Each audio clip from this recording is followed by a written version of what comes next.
Ladies and gentlemen, my name is Kagekaze, and it is that time again. It is time for the Humble Indie Bundle, and this is Dustforce. So, the Humble Indie Bundle, well, if you remember the last one, possibly even saw one of my previous videos on it, this is a chance for you to get a whole bunch of games on the cheap.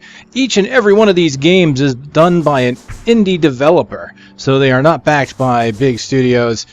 You have your choice of, this time around, 6 different games, and they're pretty darn good.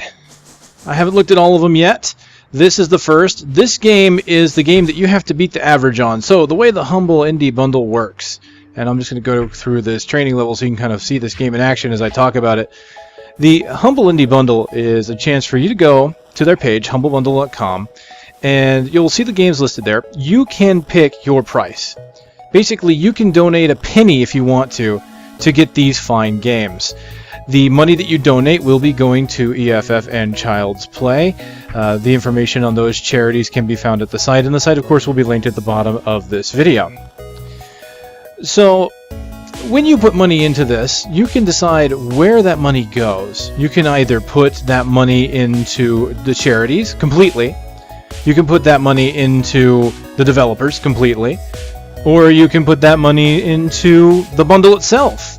And you can spread it any way you want. There are sliders, you can control it. So you can say if you want 25% goes to developers, 25% goes to Child's Play or the other charities, and nothing goes to the Humble team, then you're welcome to do that. Just keep in mind that the tips to the Humble team are what allow these Humble bundles to happen. So, to get this game, though, you have to beat the average. The current average is $5.64. So if you basically donate $5.64, you will have access to this game. The other caveat to these games, too, is you may have seen the Steam logo popped up when I started this game. To get the Steam version of the games, to unlock the Steam key, you actually have to donate at least $1. Okay, so that's how the Humble Indie Bundle works. And this game, I gotta tell you, it's fascinating. The moment I started it up, I looked at that intro and I honestly have to say this is a game that definitely has a sense of style, and it's also got some great music in it too, just in this tutorial level alone, and some of the other levels I have played so far. What you're watching right now is pretty much the gist of it. You run around and you collect dust, or in this case, digital leaves, and you get points for doing so, and doing so quickly. And the combo bar in the lower left hand corner, you can see it's full up. That allows you to do a special area attack to clean up the area around you. Now this game, you do not have lives. You can die repeatedly. The whole point of this game is to basically complete your levels with the best time, finesse, with the most amount of dust as well. So basically, you can go through this. I don't have to collect everything. In fact, if I get a better time that way, the idea is to basically get through and collect as much as possible with as good a time as possible. So to maximize your score, you may not have to necessarily collect all the dust. You just have to be efficient. So an interesting thing about this game is it doesn't have a traditional menu system. You do have the escape menus you saw here, some options, and we'll go over that real quick. You can set your controls. I'm actually using a PlayStation 3 controller. It is using a Xbox 360 emulator on it, so it recognizes Xbox 360 controls fairly natively. I just was able to set these as much as I want. You can see it does have 4 players. There is multiplayer. I do believe the multiplayer is local PC only, though. I do not believe this is internet multiplayer, so I haven't had a chance to really try that out.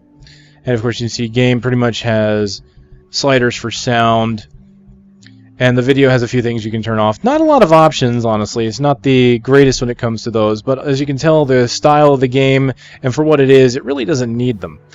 And you'll notice here you don't have the standard menu again. You basically have to go to each of these areas in the hub. So here you can go to custom levels. You actually can download and create your own levels in this game. So that's a very nice feature, especially for an indie game. You can see here's the level editor. I haven't messed with that. And as you roam around, you're going to notice there's these tomes and there's these doorways into other parts of the world. These tomes are basically a level select. You go in front of it, hit up, you activate the tome, and every level that you've already done, you can see it shows you the name and your previous ranking on that level. So you can replay that level right from here. I'm going to go ahead and go to a new area here. And so we're going to go into the forest.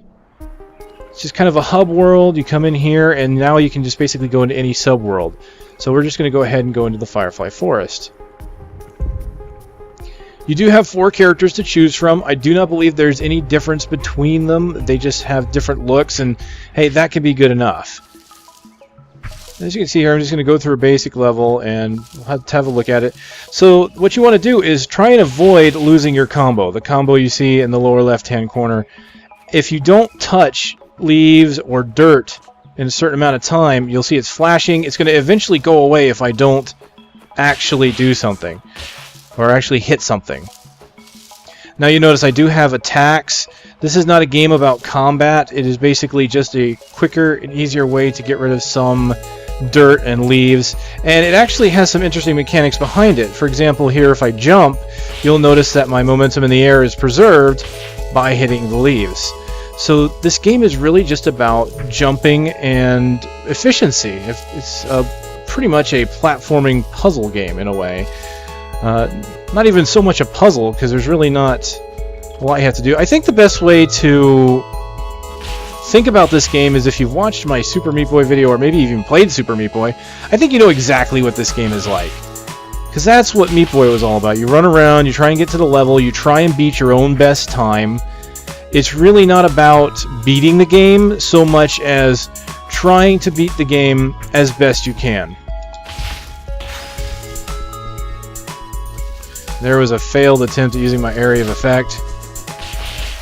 You can see there, I don't take any damage. There really is no damage in this game, but I did lose my combo from being hit.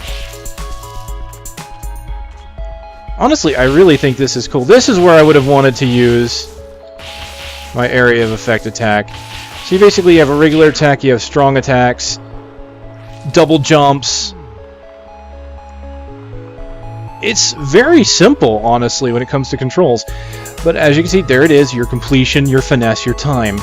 It doesn't look like you're actually rated on time, although if you look at the right, you can see that there are rankings for time. But when it comes to getting gold, silver, bronze, you're based on completion and finesse. Completion is basically how many of the leaves or dust did you pick up, and finesse is how long did you maintain your combo. To get perfect on finesse, you have to never drop your combo. And as you get those, you saw a bar filled up across the screen. I got a key. So if you look at the bottom there, you'll notice there's kind of a iron key or something like that. Basically, as you do well and perform well in these areas, you will unlock these keys, and these keys will allow you to unlock harder areas. So as you can see here, this door has a keyhole, and I can go ahead and use my key to unlock it. Let's go ahead and pick a different character. This one has trash bag pom-poms. So you can see this is not an easy game either.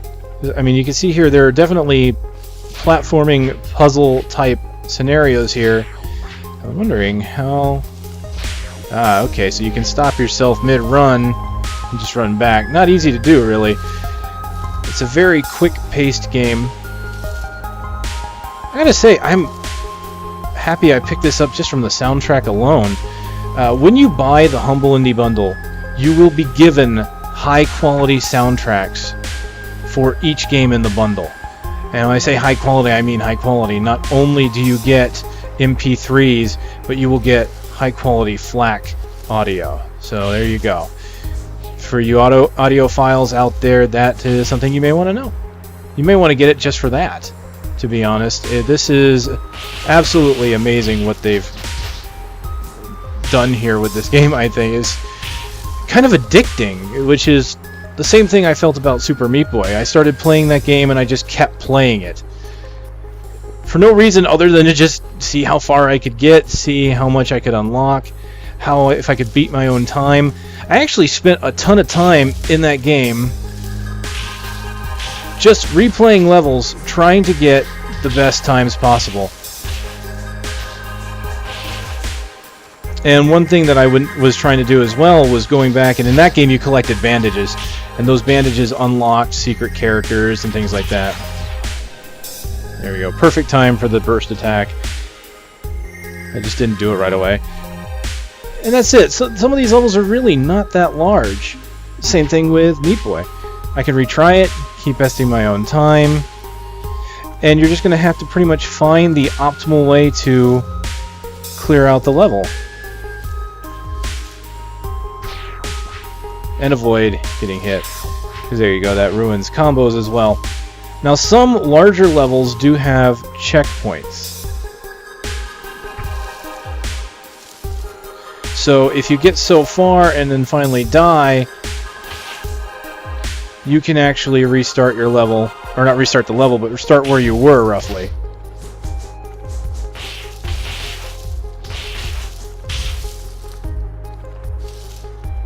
So it's fairly forgiving. If you're just looking to complete it, it's actually very forgiving. But if you're trying to time yourself and tax yourself, it is not. It is very, very difficult. And it will frustrate you at times, I'm sure, because even these early levels have already shown me some exercises in frustration. There you go, losing my combo already. I used it too early. Should have come up here to make sure I could hit everything. Very cool. I'm highly impressed with this game, actually. It just kind of shows you don't have to have a big, over-the-top game for the game to be good. This is very simple, lighthearted, and just really kind of a joy to play. It's responsive. I really haven't had a problem with the controls. It's got quirks to the control scheme, is what it is. You have to get used to the controls. I think it's any game that requires skill and precision is kind of like that, though. See, I just failed there. Failed hard. Because I'm really not that good at these games.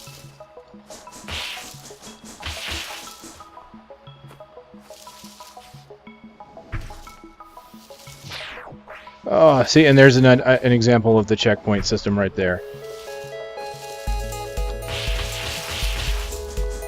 I like how this guy actually has a vacuum cleaner. And you can actually use your duster, vacuum cleaner, or whatever to help you clean up these leaves, to help you... oh! Spikes. To basically help you overcome the obstacles. So if there's an obstacle in your way, you're about to run past, maybe you aren't interested in the leaves that you're about to pass up, you might be able to swing in their direction to help you out.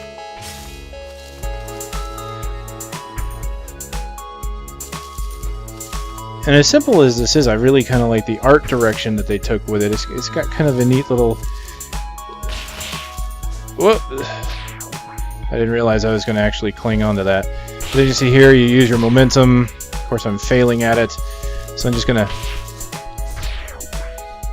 keep failing, apparently, is what I'm going to do. And there you see I can actually maintain my altitude, but... I had already used up my double jump, so that's the thing. You have to remember you can only double jump once. If you double jump, you can't use your air dash. So lots of little quirks. It will take, I think, plenty of time and repetition to kind of get each of these stages down. In this case, it's actually pretty straightforward. I'm just trying to be fancy with it and messing it up. But ooh, oh no, no, oh dear me. And he clinged to the wrong one. You see this? You see what I have to deal with? And in the end, unfortunately, I know it's my own fault. Because these controls are very good. I can't blame the controls. It is me. 100% me. Wow, I do like this state, but this is kind of an example of one of the key levels. I mean, as you can see, the key levels are tougher. These are where you're going to have to start using all your skills. They're tougher, they're longer. Oh, really, I must have used my double jump at some point there.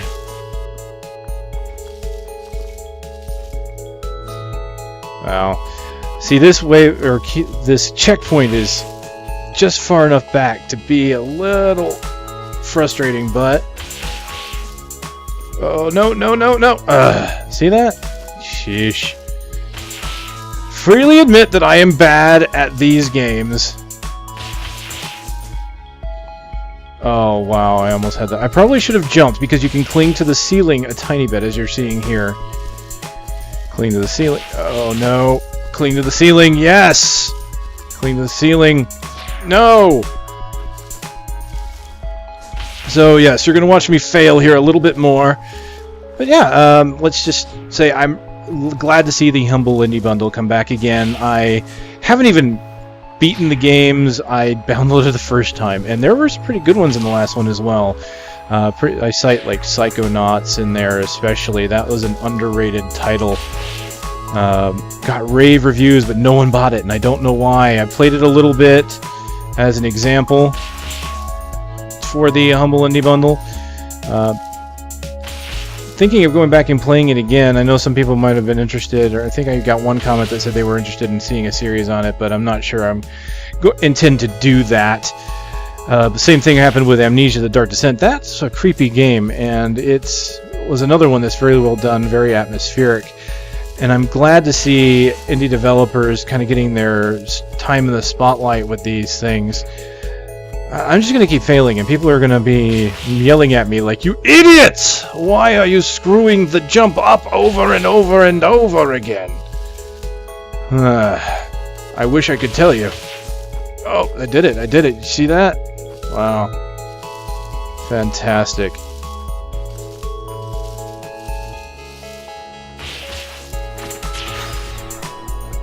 Finally! I think that's a good point to end it, because I finally got past that point. I mean, there's really not much else to say. It's a good game. I'm fascinated by the music. I could probably just keep listening to it, but thankfully, I can just go download the soundtrack, so I really don't need to. Dust away, dust away. Alright, so this is the first game on the Humble Indie Bundle. I'm hoping to kind of do little spotlights on each one. I didn't do all of them last time, but I did get quite a few, so I'm hoping to do that again. So this is, again, Dustforce by Hitbox Team. Even if you don't decide to get into the Humble Indie Bundle and you think this looks good, you can find it, I believe, even on Steam by itself. So yeah, check it out, humblebundle.com. Donate what you feel they're worth, quite honestly. These are games worth, I think, close to $86 in total, and you could buy them for a song. You could pay $1 and get everything but Dustforce, pay $6 roughly and get everything completely, including Steam keys. You have no reason not to, mostly. Anyway, take a look, donate to charity, feel good. This is Kagekaze. See you next time.